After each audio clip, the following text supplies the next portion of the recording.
महिलाओं के बैंक खाते में हर महीने आज से 3,000 रुपए भेजने शुरू कर दिया। सबसे पहले ये वीडियो देखें। कल हम लोग अन्नपूर्णा योजना का रुपया ट्रांसफर करेगा जो लोग फॉर्म फिलअप कर दिया है। अन्नपूर्ण योजना में जिन महिलाओं ने फॉर्म भर दिया है उन सभी महिलाओं को हर महीने 3,000 रुपए आज से भेजने की घोषणा मुख्यमंत्री शुभेंदु अधिकारी जी की तरफ से हो चुकी है। जल्दी से कमेंट करके बताएं, क्या आपने अन्नपूर्ण योजना का फॉर्म भर दिया है या फिर नहीं भरा है। अन्नपूर्ण योजना पश्चिम बंगाल में 1 जून से शुरू हो चुकी है और मुख्यमंत्री जी की तरफ से हर महीने 3,000 रुपए लाखों महिलाओं के बैंक खाते में आज से भेजने की भी घोषणा हो चुकी है। यानी सीधे महिला के आधार कार्ड से जुड़े बैंक खाते में डीबीटी के द्वारा हर महीने 3,000 रुपए भेजे जाएंगे। अगर आप अन्नपूर्ण योजना में हर महीने 3,000 रुपए लेना चाहते हैं तो वीडियो को बिना स्किप किए पूरा जरूर देखें। साथियों, आपके मोबाइल या फिर लैपटॉप के गूगल क्रोम में सर्च कीजिए अन्नपूर्ण योजना। जैसे ही सर्च करेंगे 1 नंबर वेबसाइट आती है सोशल सिक्योरिटीज wb.gov.in। इस पर आपको क्लिक कर देना है। यानी अन्नपूर्ण योजना गवर्नमेंट ऑफ वेस्ट बंगाल का ये ऑफिशियल पोर्टल है, यानी अन्नपूर्ण योजना का यही पोर्टल है। इस पर जैसे ही क्लिक करेंगे तो इस तरह से अन्नपूर्ण योजना का पोर्टल ओपन हो चुका है।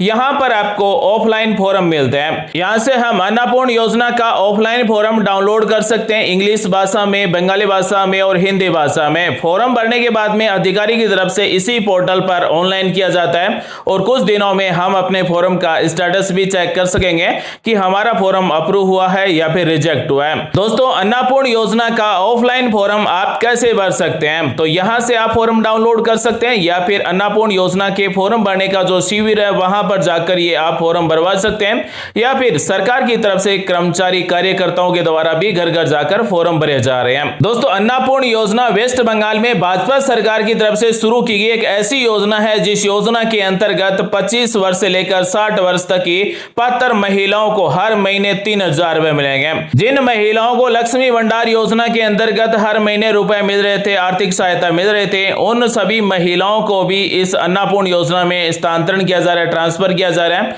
यानी जो महिला लक्ष्मी भंडार योजना में जुड़ी थी उन सभी महिलाओं को अब अन्नपूर्ण योजना का लाभ मिलेगा। अब मैं आपको बता रहा हूं कि अन्नपूर्ण योजना का फॉर्म आपको कैसे भरना है। यहां पर आपको 3 भाषाओं के फॉर्म मिलते हैं। आप जिस भी भाषा में फॉर्म भरना चाहें उस भाषा में भर सकते हैं। जैसे 1 नंबर इंग्लिश, 2 नंबर बंगाली और 3 नंबर हिंदी है, तो आप तीनों ही भाषाओं में से किसी एक भाषा में फॉर्म भर सकते हैं। अन्नपूर्ण योजना के लिए फैमिली लेवल डाटा कलेक्शन का फॉर्म भरा जा रहा है। सबसे पहले जो भी परिवार का मुखिया है उसका नाम लिखा जाता है, उसके बाद में पूरी जन्म तारीख लिखी जाती है, महिला पुरुष है उस पर टिक लगाया जाता है और जो भी परिवार का मुखिया है उसके आधार नंबर लिखे जाते हैं। उसके बाद में पूछा जाता है परिवार का डिजिटल राशन कार्ड है, तो यहाँ पर है तो यस लिखेंगे, अन्यथा नहीं है तो नो लिखेंगे। उसके बाद में फैमिली में कुल सदस्य कितने हैं, मान लीजिए 4 है, 5 है। उसके बाद में जो भी परिवार का एड्रेस है वो पूरा एड्रेस यहाँ पर लिखा जाता है। ये पूरा फॉर्म ऑफलाइन भरा जाता है। ऑफलाइन फॉर्म भरने के बाद में जो भी कर्मचारी अधिकारी हैं उनके द्वारा ऑनलाइन अपलोड किया जाता है। यानी जो भी डाटा हम इस फॉर्म में भरेंगे वो सारे डाटा ऑनलाइन अपलोड किए जाते हैं। उसके बाद में परिवार में कितने सदस्य हैं उन सभी का नाम, डेट ऑफ बर्थ, जेंडर और मुखिया के साथ में क्या संबंध है और परिवार में जितने भी सदस्य हैं उन सभी के आधार नंबर क्या है। साथ ही अन्नपूर्ण योजना का लाभ लेना चाहते हैं तो यहाँ पर यस यस पर टिक लगाना है, यानी चेक लगाना है। तो इस तरह से परिवार के जितने भी सदस्य हैं उन सभी की भी डिटेल इस फॉर्म में भरनी होती है। क्योंकि ये जो फॉर्म भरा जा रहा है वो फैमिली लेवल का डाटा कलेक्शन करने के लिए फॉर्म भरा जा रहा है। यानी पूरे परिवार का डाटा लिया जा रहा है कि परिवार में कितने सदस्य हैं, सभी सदस्यों के नाम क्या है, आधार नंबर कितने हैं। उसके बाद में बैंक खाते की जानकारी पूछी जा रही है, यानी परिवार का जो मुख्य है उसका बैंक खाता नंबर कितना है और परिवार में जितने भी सदस्य हैं उन सभी के खाता नंबर कितने हैं, कौन सी बैंक में खाता है और IFSC कोड कितने हैं। एक आप सभी के लिए बहुत ही महत्वपूर्ण जानकारी, आधार कार्ड बैंक खाते में जुड़ा हुआ होना चाहिए और डीबीटी एनेबल होना चाहिए। क्योंकि सरकार की तरफ से जो अन्नपूर्ण योजना के हर महीने 3,000 रुपए भेजे जाएंगे वो डीबीटी के द्वारा भेजे जाएंगे, यानी डायरेक्ट बेनिफिट ट्रांसफर के द्वारा सीधे लाभार्थी के आधार कार्ड से जुड़े बैंक खाते में भेजे जाएंगे। तो बैंक खाते में आधार कार्ड जुड़ा हुआ होना चाहिए, साथ ही डीबीटी है वो भी अनेबल होना चाहिए, सक्रिय होना चाहिए, तभी हमारे बैंक खाते में हर महीने अन्नपूर्ण योजना के 3,000 रुपए मिलेंगे। दोस्तों, इस अन्नपूर्ण योजना के फॉर्म फोरम का 11 नंबर पॉइंट है, जिसमें सभी सदस्यों के ईपिक नंबर टाइप करना है, यानी जिसका वोटर आईडी कार्ड बना हुआ है उन सभी का voter ID card number type करना है और पार्ट नंबर टाइप करना है। पार्ट नंबर आपके वोटर आईडी कार्ड में ही मिल जाते हैं, यानी भाग संख्या टाइप करना है। तो 11 नंबर पॉइंट में सबसे पहले जो हेड ऑफ फैमिली है, यानी परिवार का जो मुखिया है, उसका जो वोटर आईडी कार्ड है उसका ईपिक नंबर लिखेंगे, उसके बाद में पार्ट नंबर लिखेंगे। इसी तरह से परिवार के जो बाकी सदस्य हैं उन सभी का भी ईपिक नंबर और यहाँ पर पार्ट नंबर लिखना है। 12 नंबर में कैटेगरी सिलेक्ट करना है कि आपके परिवार की कैटेगरी क्या है, जनरल है या फिर जनरल ईडब्ल्यूएस है, एससी एसटी है, ओबीसी है या फिर पीवीटीजी है। तो आपके परिवार की जो कैटेगरी है उस पर पेन से टिक लगा देंगे, चेक लगा देंगे और कैटेगरी सर्टिफिकेट भी देना जरूरी है जनरल को छोड़कर। उसके बाद में बी सेक्शन है राशन कार्ड फूड सब्सिडी। आपके पास डिजिटल राशन कार्ड है तो यस पर टिक लगाएंगे और अगर आपका डिजिटल राशन कार्ड नहीं है तो नो पर टिक लगाएंगे। उसके बाद में पूछा गया है कि अगर आपका डिजिटल राशन कार्ड है तो कौन सी कैटेगरी का राशन कार्ड है, किस टाइप का राशन कार्ड है, AA वाला है या फिर PHH वाला है या फिर SPHH वाला है। जो भी राशन कार्ड है उस पर टिक लगाएंगे। उसके बाद में पूछा गया कि हर महीने आपको राशन कार्ड से राशन मिलता है तो यस पर टिक लगाएंगे, नहीं मिलता है तो नो पर टिक लगाएंगे। उसके बाद में 3 नंबर सेक्शन है असेट्स का, यानी हाउस साइज। 1 नंबर पॉइंट पूछा गया तो हमारे पास अगर 3 कमरों वाला पक्का घर है तो यहां पर यस पर टिक लगाएंगे। अगर कच्चा घर है या फिर 3 कमरों से कम है या मान लीजिए 2 कमरे हैं तो नो पर टिक लगाएंगे। उसके बाद में पूछा गया कि कहीं पर आपके परिवार की जमीन है, लैंड है, भूमि है तो यस पर टिक लगाएंगे, अगर नहीं है तो नो पर टिक लगाएंगे। अगर भूमि है तो आपको जमाबंदी खतौनी है उसकी भी कॉपी देनी होगी। उसके बाद में पूछा गया कि आपके पास कितना डेसिमल भूमि है तो यहां पर आपके पास जितने भी डेसिमल भूमि है वो यहां पर आपको लिख देना है। उसके बाद में पूछा गया कि परिवार के पास नॉन कॉमर्शियल यानी पर्सनल 4 पहिया वाला वाहन है तो यहां पर है तो यस को सिलेक्ट करेंगे, अगर नहीं है तो नो पर टिक लगाएंगे। अगर परिवार के पास नॉन कॉमर्शियल 4 व्हीलर गाड़ी है तो यहां पर व्हीकल का नंबर और व्हीकल रजिस्ट्रेशन नंबर टाइप करेंगे, लिखेंगे। उसके बाद में कौन सा मॉडल है वो भी यहां पर आपको लिखना होगा, जैसे जीप, कार, ट्रैक्टर का मॉडल नंबर लिखना होगा। उसके बाद में स्टेटस ऑफ हेल्थ इंश्योरेंस, यानी 5 नंबर पॉइंट पूछा गया परिवार के पास हेल्थ इंश्योरेंस है या फिर नहीं है। अगर नहीं है तो नो पर टिक लगा देना है, बाकी में कुछ भी नहीं भरना है। अगर है तो यस पर लगाएंगे। उसके बाद में हेड ऑफ फैमिली को कौन सा हेल्थ इंश्योरेंस है, यानी गवर्नमेंट का है या फिर प्राइवेट है। अगर प्राइवेट है तो प्रीमियम कितना है और सम इंश्योरेड कितना है, यानी टोटल इंश्योरेंस कितना है, वो यहां पर आपको रुपए लिखने हैं। तो इस तरह से प्रत्येक सदस्य का यहां पर हेल्थ इंश्योरेंस की भी डिटेल लिखनी होगी। अन्नपूर्ण योजना के फॉर्म का 4 नंबर सेक्शन है डी सेक्शन, इनकम या फिर प्रोफेशन, यानी आपके परिवार में कोई भी सदस्य है वो इनकम टैक्स देने वाला है तो यस पर टिक लगाएंगे, अगर नहीं है तो नो पर टिक लगाएंगे। अगर परिवार में कोई इनकम टैक्स देने वाला है और अगर हमने यस सिलेक्ट किया है तो जो भी इनकम टैक्स दे रहा है उस सदस्य का नाम लिखना है और पैन कार्ड नंबर लिखना है। अगर हमारे परिवार में कोई भी इनकम टैक्स देने वाला नहीं है तो नो पर टिक लगाएंगे और यहां पर जिसका भी पैन कार्ड बना हुआ है उसके पैन कार्ड नंबर लिख सकते हैं या फिर खाली भी छोड़ सकते हैं। इनकम या फिर प्रोफेशन का 3 नंबर पॉइंट है नेचर ऑफ एम्प्लॉयमेंट, यानी परिवार में जितने भी सदस्य हैं वो क्या काम करते हैं वो हमें यहां पर टिक लगाना होगा। जैसे सबसे पहले हेड ऑफ फैमिली है तो परिवार का जो मुखिया है उसका नाम लिखेंगे, वो क्या काम करता है, मान लीजिए गवर्नमेंट सेक्टर में है या फिर सैलरीड इन प्राइवेट सेक्टर है या फिर फॉर्मल सेक्टर सेल्फ एम्प्लॉयड है या फिर कोई पार्ट टाइम जॉब करता है या फिर इनफॉर्मल सेक्टर में सेल्फ एम्प्लॉयड है यानी आर्टिसियन या फिर फार्मर है। उसके बाद में अगर बेरोजगार है तो अनएम्प्लॉयड सिलेक्ट करेंगे। अगर कोई मान लीजिए माइग्रेट लेबर है तो माइग्रेट लेबर सिलेक्ट करेंगे।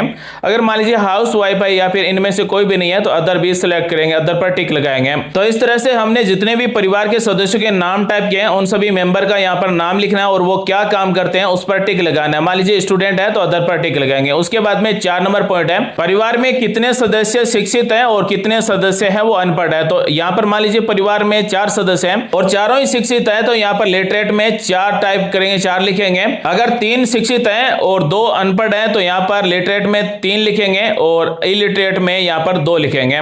उसके बाद में हेड ऑफ फैमिली है वो शिक्षित है तो यहाँ पर लिटरेट पर टिक लगाएंगे, अगर अनपढ़ है तो इलिटरेट पर टिक लगाएंगे। और हाईएस्ट एजुकेशन क्वालिफिकेशन क्या है, मान लीजिए 10वीं पास है, 12वीं पास है, ग्रेजुएशन है, पोस्ट ग्रेजुएशन है तो यहाँ पर हाईएस्ट क्वालिफिकेशन भी लिखना है। तो यहाँ पर सभी सदस्यों के नाम लिखना है। अनपढ़ है तो यहाँ पर इलिटरेट पर टिक लगाएंगे, पढ़े लिखे हैं यानी शिक्षित है तो लिटरेट पर टिक लगाएंगे और सभी सदस्यों के नाम लिखकर हाईएस्ट क्वालिफिकेशन है वो यहाँ पर आपको लिख देना है। अगला पॉइंट है 5 नंबर। 5 नंबर पूछा गया आपके परिवार में MP MLA है तो यहाँ पर यस पर टिक लगाएंगे, अन्यथा नो पर टिक लगाएंगे। उसके बाद 6 नंबर में पूछा गया कि किसी भी सदस्य को पेंशन मिल रही है तो यस पर टिक लगाएंगे और यहाँ पर पेंशन जिसको मिल रही है उस सदस्य का यहाँ पर नंबर लिखेंगे और नाम भी लिखेंगे। करेंगे और यहाँ पर उस सदस्य का पेंशन स्लिप है वो भी फॉर्म के साथ में लगाना होगा। नेक्स्ट 7 नंबर पॉइंट है, परिवार में कोई भी सदस्य जीएसटी का रजिस्ट्रेशन है तो यस पर टिक लगाएंगे और जीएसटी नंबर लिखेंगे। उसके बाद में 8 नंबर में पूछा गया परिवार की सालाना इनकम कितनी है, 1 लाख है, 2 लाख, 3 लाख, 4 लाख, 5 लाख, जितने भी परिवार की सालाना इनकम है वो रुपए हमें यहाँ पर लिख देना है। उसके बाद में ई सेक्शन है अदर आइडेंटिटी डॉक्यूमेंट्स, यानी अगर आपने सीए एप्लीकेशन का स्टेटस यानी सीए का फॉर्म भरा है तो उसका स्टेटस क्या है वो आपको यहाँ पर लिखना होगा। परिवार के सभी सदस्यों का लिखना होगा।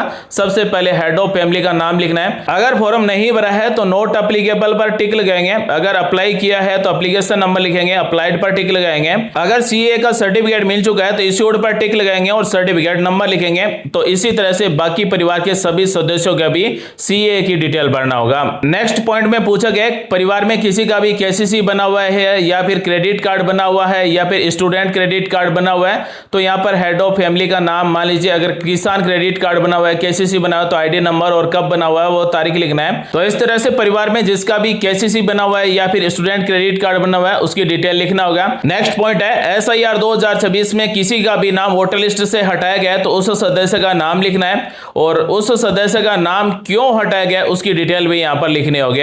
अगर नाम नहीं हटाया गया तो नो पर टिक लगा देना है। इस फॉर्म का एफ सेक्शन है सोशल स्टेटस एंड डिपेंडेंस, यानी परिवार में कितने बच्चे हैं उन बच्चों के नाम लिखना है, जेंडर क्या है, स्कूल का नाम क्या है और यहाँ पर कौन सी स्कूल में पढ़ रहे हैं, यानी प्राइवेट स्कूल में पढ़ रहे हैं या फिर गवर्नमेंट स्कूल में पढ़ रहे हैं या फिर किसी रिकॉग्नाइज्ड मदरसे में पढ़ रहे हैं या फिर अदर मदरसे में पढ़ रहे हैं या फिर अदर किसी एकेडमी में पढ़ रहे हैं तो उस एकेडमी का नाम भी यहाँ पर लिखना होगा। तो परिवार में जितने भी बच्चे हैं उन सभी की डिटेल भी यहाँ पर आपको लिखने होंगे। दोस्तों इस फॉर्म को भरने का क्या उद्देश्य है, इस फॉर्म को भरने के बाद में क्या आपका नया कार्ड बनेगा।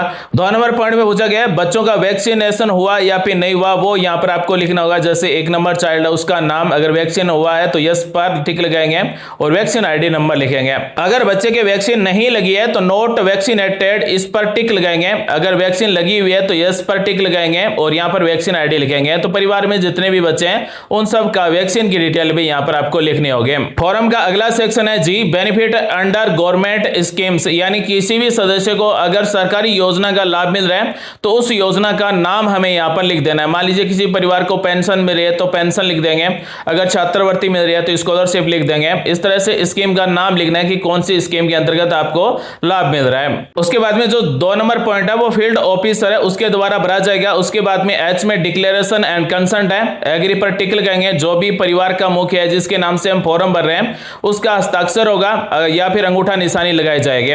दोस्तों यहाँ पर फैमिली का मतलब है कि एक ही जगह एक ही किचन में खाने वाले कितने सदस्य हैं वो सभी एक परिवार है। उसके बाद में ऑफिशियल यूज है, जिस दिन आप फॉर्म भरेंगे, जिस दिन आप फॉर्म जमा करवाएंगे उस दिन ऑफिसर के द्वारा भरा जाएगा। किसके नाम से फॉर्म भरा गया है, उसके पिता या फिर पति का नाम, विलेज या फिर टाउन का नाम, ग्राम पंचायत का नाम, ब्लॉक का नाम या फिर म्युनिसिपैलिटी का नाम, डिस्ट्रिक्ट का नाम लिखा जाएगा।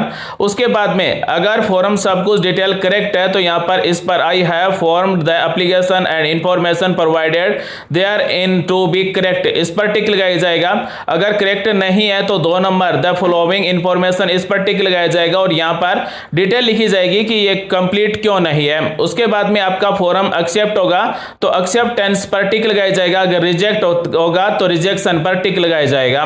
उसके बाद में यहाँ पर तारीख लिखी जाएगी और अपने स्थान का नाम लिखा जाएगा। जो भी अधिकारी होगा वो हस्ताक्षर करेगा, अपना नाम लिखेगा और अपनी डेजिग्नेशन पोस्ट लिखेगा। तो ये पूरा फॉर्म भरने के बाद में आपको अन्नपूर्ण योजना के अंतर्गत परिवार में जितनी भी महिला है, जो भी पात्र महिला है, उन सभी को हर महीने 3000 रुपए आधार कार्ड से जुड़े बैंक खाते में मिलेंगे। दोस्तों अन्नपूर्ण योजना family level data collection form को भरने के बाद में सरकार की तरफ से परिवार के लिए एक आईडी कार्ड जारी किया जा सकता है, यानी अन्नपूर्णा योजना का कार्ड, जिसमें परिवार के सभी सदस्यों की डिटेल हो, सरकार की आने वाली योजनाओं का लाभ मिले। महिला का आधार कार्ड बैंक खाते में जुड़ा है या फिर नहीं जुड़ा है, डीबीटी एनेबल है या फिर नहीं, कैसे चेक करेंगे? गूगल क्रोम में सर्च करना है एनपीसीआई, सबसे पहली वेबसाइट आती है national payment corporation of India यानी एनपीसीआई, इस पर आपको क्लिक कर देना है। एनपीसीआई का पोर्टल ओपन हो चुका है, कस्टमर पर आपको क्लिक कर देना है। सेकंड ऑप्शन मिलता है भारत आधार सीडिंग अनेबलर, इस पर आपको क्लिक कर देना है। तो भारत आधार सीडिंग अनेबलर का पोर्टल ओपन हो चुका है। यहां से हम चेक कर सकते हैं कि हमारे आधार कार्ड बैंक खाते में जुड़ा है या फिर नहीं जुड़ा है,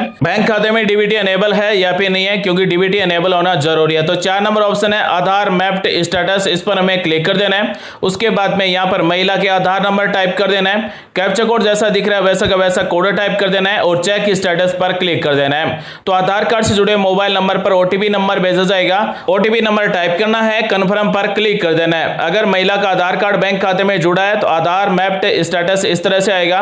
यहाँ पर सबसे जरूरी है मैपिंग स्टेटस में अनेबल्ड फॉर डीबीटी लिखा हुआ होना चाहिए। कौन सी बैंक का खाता जुड़ा हुआ है तो यहाँ पर बैंक का भी नाम मिल जाता है। अगर आपका स्टेटस इस तरह से आ रहा है तो इसका मतलब आपका आधार कार्ड बैंक खाते में जुड़ा है और डीबीटी अनेबल है। और अन्नपूर्ण योजना के हर महीने 3,000 रुपए आने के लिए आपके बैंक खाते में डीबीटी अनेबल है, कोई दिक्कत नहीं है। अगर यहाँ पर नो रिकॉर्ड फाउंड आता है तो आप अपनी बैंक में जाकर आधार कार्ड की फोटोकॉपी जमा करवाकर आधार कार्ड जुड़वा सकते हैं, डीबीटी अनेबल करवा सकते हैं, या फिर आधार सेटिंग या फिर डी सेटिंग का फॉर्म भी आप ऑनलाइन भर सकते हैं और ऑनलाइन फॉर्म भरकर भी अपने बैंक खाते में आधार कार्ड जुड़वा सकते हैं, डीबीटी अनेबल करवा सकते हैं। तो दोस्तों, पश्चिम बंगाल में भाजपा सरकार मुख्यमंत्री शुभेंदु अधिकारी जी की तरफ से आज से हर महीने महिलाओं को 3,000 रुपए अन्नपूर्ण योजना में भेजने की घोषणा हो चुकी है। तो दोस्तों, आज हमने आपको बताया अन्नपूर्ण योजना का फॉर्म कैसे भरना है, उसके बाद में आपका आधार कार्ड बैंक खाते में जुड़ा है नहीं जुड़ा है, डीबीटी अनेबल है नहीं है, कैसे चेक कर सकते हैं। साथ ही फॉर्म भरने के बाद में अन्नपूर्ण योजना के पोर्टल पर भी आप ट्रैक एप्लीकेशन स्टेटस पर क्लिक करके फॉर्म का स्टेटस भी चेक कर सकेंगे। उम्मीद करते हैं आज की जानकारी अच्छी लगी हो। मिलते हैं अगली वीडियो में नई जानकारी के साथ। आप सभी का दिन शुभ हो। जय हिंद, वंदे मातरम, जय श्री राम।